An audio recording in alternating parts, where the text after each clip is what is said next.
Hi everyone, welcome to the video. It's a beautiful spring day and the breeding season has begun for the Dutch birds and the migratory birds that have moved into the Netherlands to breed. And I'm here today with the Canon R50. It's the cheapest mirrorless camera body in the Canon lineup, and I just thought it'd be interesting to see how it went with very old unstabilized 400mm EF lens, F5.6 L. So I've just got it adapted on the body and I've got all my settings worked out. It took a while to get used to all the different choices, but I've got it on animal eye detect and AI servo, and it seems to be working out really well with birds in flight. And this area I'm at now is a nesting colony of black-headed gulls, so I've just been doing some birds in flight shots and it seems to be working out pretty well. I've also managed to put the video recording on electronic stabilized, so I've done a test with the electronic stabilization with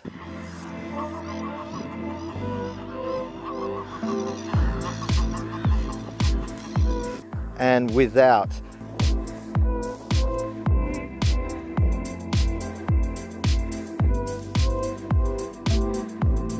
So it's interesting to see how the old 400mm wobbles about unstabilized, and then when you switch on the body's electronic stabilization, how it changes that. Unfortunately, there's no IBIS in this kind of entry-level body. It's a 24 megapixel crop sensor, 1.6, and it really is an entry-level camera. But it does have a little trick up its sleeve. It's got the autofocus system of the Canon R6 Mark II, and probably a little bit descended from the Canon R3. So I've found the autofocus to be, you know, quite pro level, despite the, I think it's like 600 or 700 euros, which is pretty much the entry price for a mirrorless camera in the Canon lineup. It's the R50, so it's the bottom of the line. Above this you have the R10, and above that you have the Canon R7 in the crop sensor line. But one of the beauties of this body is you can do 4K 24 or 25 if you're in Europe per second, or 4K 30 per second, and it does downsize the file from a 6K video. So the 4K 24 and 30 in this is quite good quality. Anyway, we'll go further into the wetland and see what photo opportunities get presented to the 400mm and the Canon R50.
Well, something scared all of the birds and they all lifted off as one and just swarmed the area, and it's quite a good defensive technique actually, because the lens and camera had a great deal of trouble selecting a bird and locking onto it, as did I. I mean, I would choose one bird and then three would fly across in front of it. and then I'd lose that bird that I'd locked onto, and the camera did as well.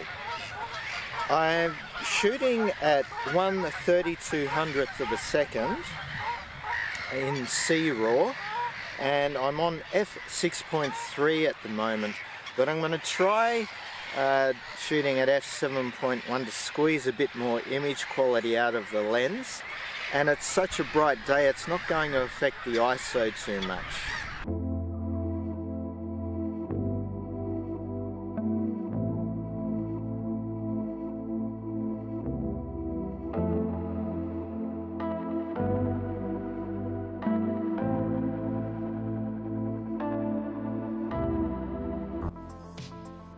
One thing I've noticed about the autofocus system on the R50 is that if it does lock onto a bird, for example, there was a black-headed gull that I locked onto, it was over the blue water, and then it flew in front of a group of trees, and even though it was in front of those trees, it did stay locked on, so that's very pleasing.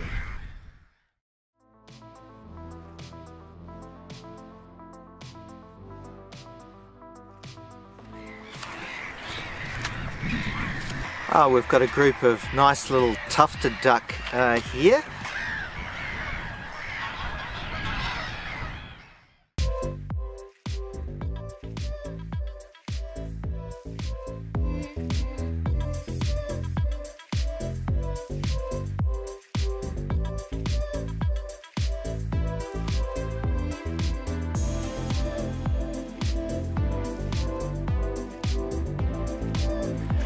Oh, that was good. We'll just keep moving on into the wetland.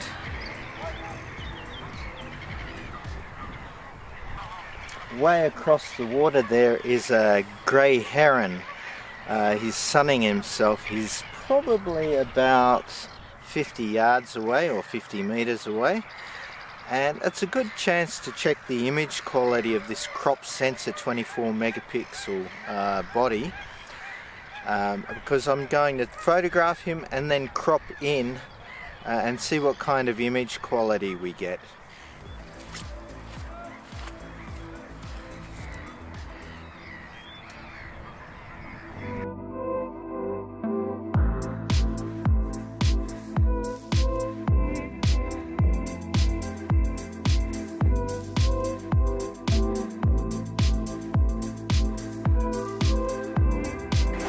Oh, we have some grey-lag geese here with some chicks. This place is amazing. It's just full of life at the moment. I'm going to do a video test on, actually there's a woodpecker. Anyway, I'll have to focus because there's just so much happening. I'm going to do a video test on the grey-lag geese with their chicks, just to give a better idea of the stabilization of the electronic system on the R50.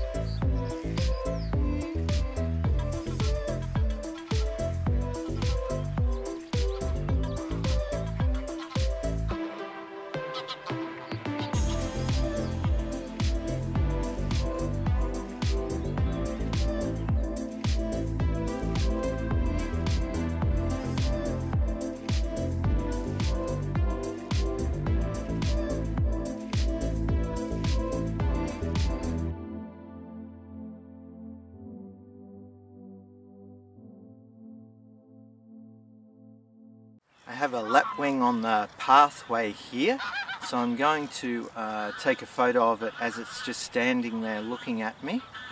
We have to go past it eventually, but I have an alternative route that I can take so I don't disturb it.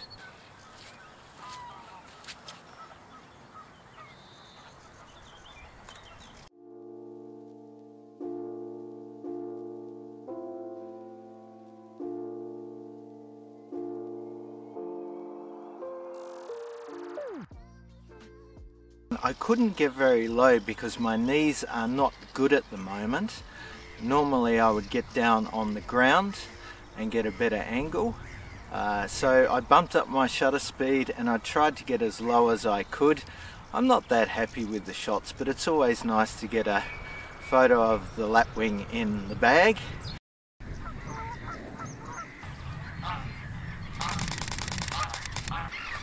As you can hear, I've got this thing on 15 frames a second now. It buffers out after a few seconds, but I think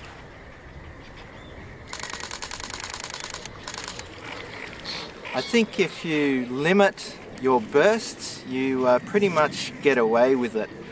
I think the buffer on the R7 is a lot bigger, so you can get like 30 shots out of a burst. But for me it doesn't really matter that much. I just acquire the target and give it a bit of a squirt and then let off, and then if the subject gets closer I give it another squirt. That's how I get around that short buffer of the R50. But considering it's an entry-level camera and you can get 15 frames a second out of it, that's pretty impressive.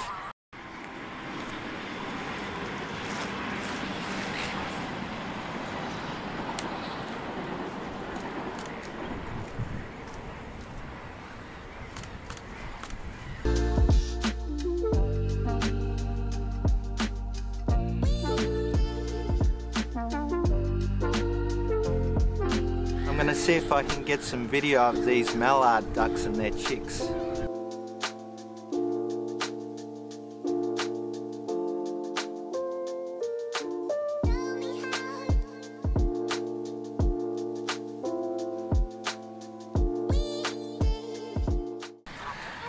The video had trouble defining between the reeds and the ducks, so it wasn't a total success.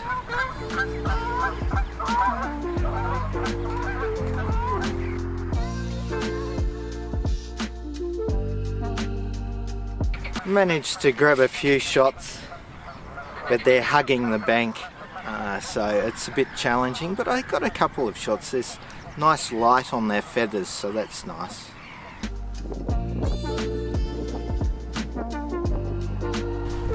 That was pretty good. I got a family of grey-legged geese and the sun was right in a good spot, so it really highlighted their feathers.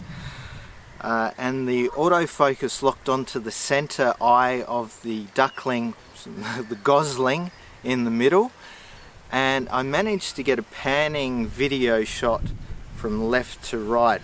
So it'll be really interesting to see how that works out with the electronic stabilization. Well, we've come to the end of my walk, and what conclusions have I drawn about the R50? Well, I think if you don't have a lot of money and you want a camera that can pretty much do all to a certain level, the R50 is really going to hit the mark for you. It is a very small body though. Like when I hired this lens, the guy on the phone said, "Do you want insurance?" And I've never been asked that before, but as soon as I got the body in my hand, I think I understood his concerns, because I just grabbed it and for the first second I thought, shit, I'm going to drop this thing, because there really isn't enough room for my hands to get a good grip on it.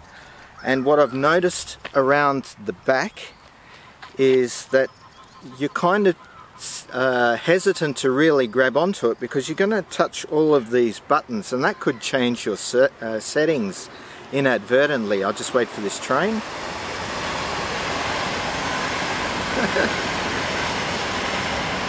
That's the Netherlands for you. Everything is very close together. So it is very small.